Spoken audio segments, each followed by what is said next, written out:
What's up, people? I'm back again, and we're set for me to continue my series of giving my thoughts on the last UH men's basketball season, where they finished third place at 10-5 in the Big West. This time, I'm going to be recapping their road trip of their first two road games against Cal State Bakersfield and Cal Poly.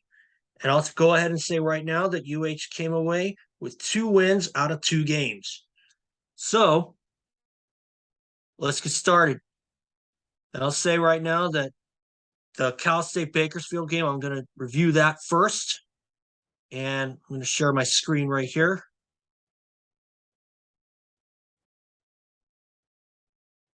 Unfortunately, I didn't cover this game, but we're going to recap it anyway.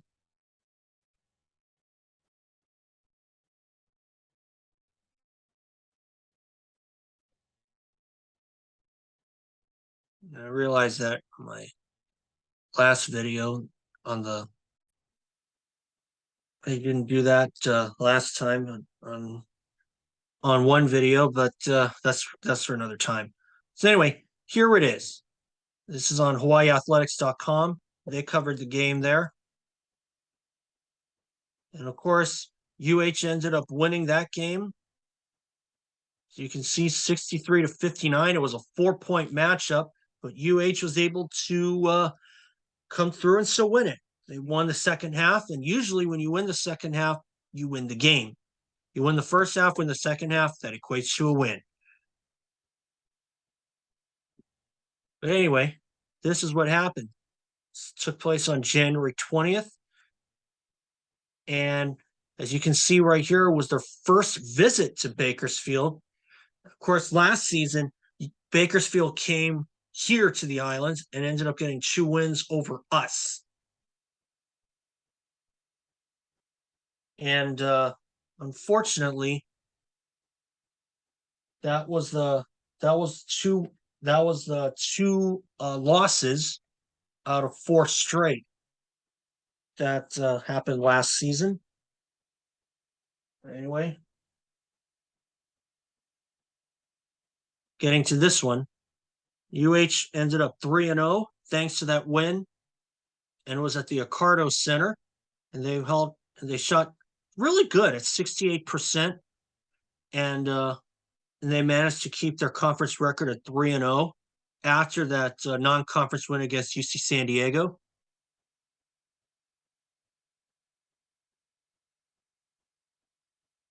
And right here, won 6 of their last 7 regular season Big West games.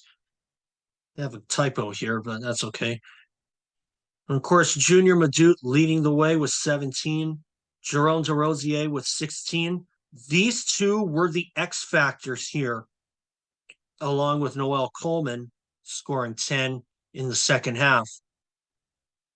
And what happened here in the home game against Bakersfield, this guy here was not out on the court. Justin McCall, I think he was injured, but I'm not quite sure. But that will be my guess. But he had 22 points for the Roadrunners, and this was the first time that UH had won over Bakersfield in 3 meetings. They lost 2 last season, and I think they lost one of the games 2 seasons ago in 2020. But here, solid start for UH. They led 18-10 with 8:15 to go. However, the Roadrunners would rally back. And what really stood out at me in this game is the fact that how many turnovers did Bakersfield have overall in the game? 5. 3 in the first half, 2 in the second half. And they did this, and they managed to hold them off. And UH managed to hold them off. And they did the same thing against CSUN, Northridge, that I'll talk about in a later video. That one I know I covered because it was a home game.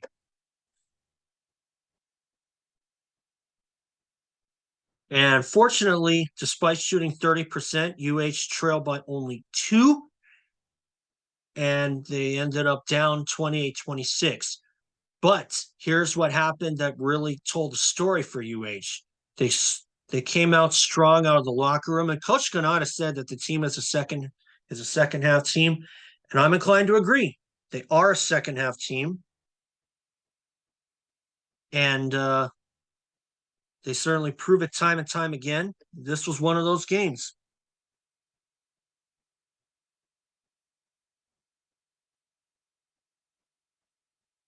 He had 8 straight points and hit 9 of his first 10 shots. Usually and they did that against Illinois Chicago. They came out firing out of the gate in the Las Vegas Classic and against Illinois Chicago. UH raced out to an early lead and they didn't look back, and they were down 2 guys. Here, they raced out to 8 straight points with 9 of his first 10 shots, and they managed to lead by 8 with a little under 13 minutes to go, which was UH's biggest lead. But they were able to hold off another run from the Roadrunner squad. As you can see right here, it was a 15-6 run. And this happened to be one of the more closer games, if I must say so. And Madute's 3-point play just about iced it for the Bows, and they never let go of the lead. But this got close, let me tell you. 30 seconds to go. UH is up by 1, but Bakersfield missed 3 shots on that single possession, as it says so right here.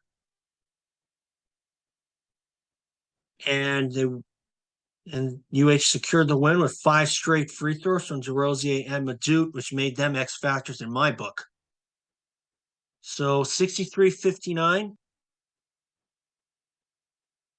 That's another game where they held their opponent to under 60 points. And that's going to be a very noteworthy stat, and you'll find out sooner or later. So we're going to move on here to Cal Poly. Let's check out the recap here. It just goes to show that UH has, it's games like this that really prove, to me anyway, that in terms of resilience, heart, grit, determination, this squad from UH has got just about everything in spades. And this was one of those games where they showed it. Bakersfield, anyway. And this was another close matchup. And this right here, the final score, 69-56 in favor of UH. Once again, UH holds another opponent to under 60 points. And it's only happened one time this season where UH held 4 straight opponents to under 60 points. And that was back in the 80s, from what I can remember. And this was a big win from my purview, because UH has been known to lose against Cal Poly in the past. They lost to them at the Mott Athletics Center in 2020. And that was a loss that I know that UH should never have gotten. I'm not going to talk about that. I'm going to talk about this. Bows lead wire to wire with great defensive effort, as it says here. And it's been since 2017, actually, that UH ended up winning. Excuse me, not losing, but winning against Cal Poly. And this was a very significant stat here, holding Cal Poly to 33% shooting, including a 6-minute scoring drought in the second half, while Cal Poly went 7 for 26 after the break. And this right here is the big one. Apparently, from what Kanoa Lakey and Artie Wilson have said, it's only happened one time where UH has held their opponents to under 60 points in 4 straight games, and that was back in the 80s, as I said earlier. And UH is led by their front court of De Silva, DeRosier, and Jerome DeRosier and Kamaka Hepa, scoring double digits. De Silva 14, DeRosier 12, and Hepa 11.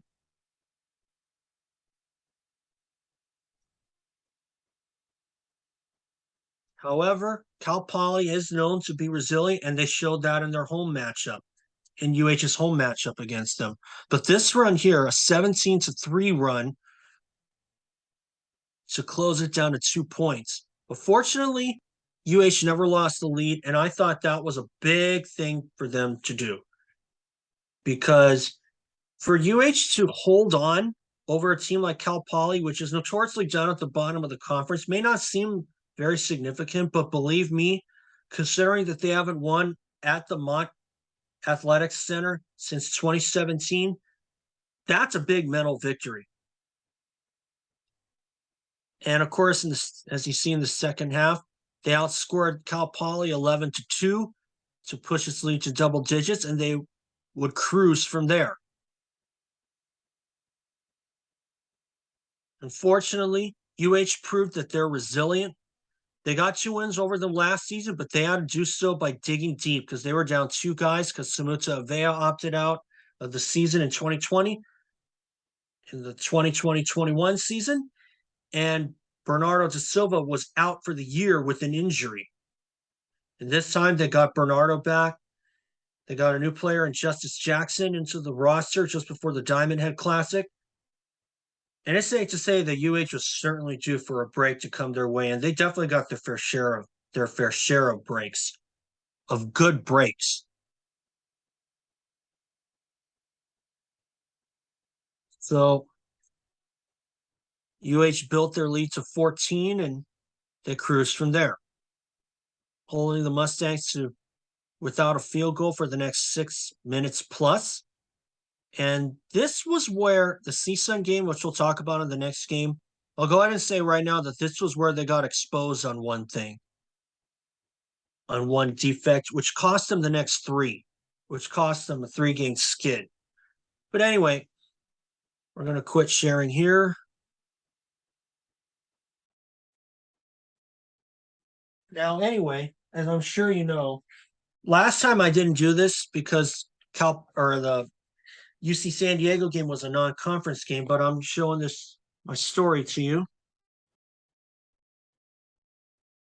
And as you can see, did I think that I thought actually they would split the road trip. I thought that they would fall to Bakersfield, but I figured Cal Poly was a win because UH is known to do well against them.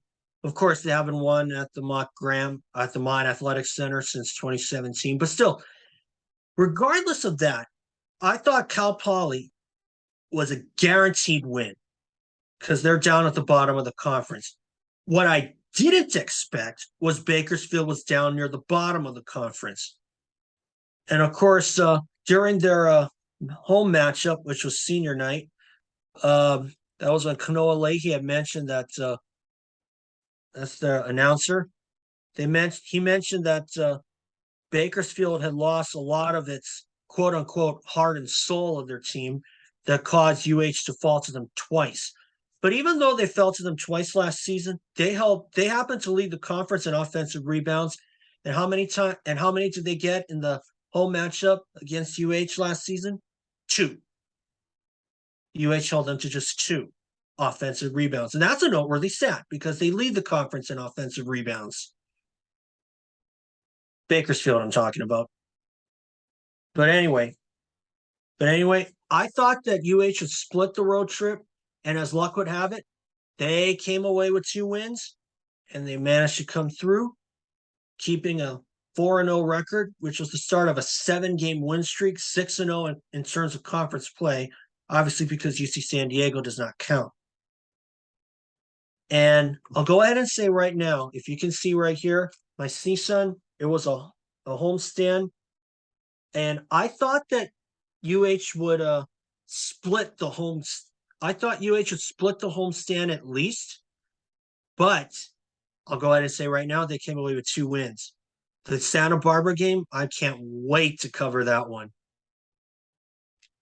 Was a come from behind one, I'll tell you that much.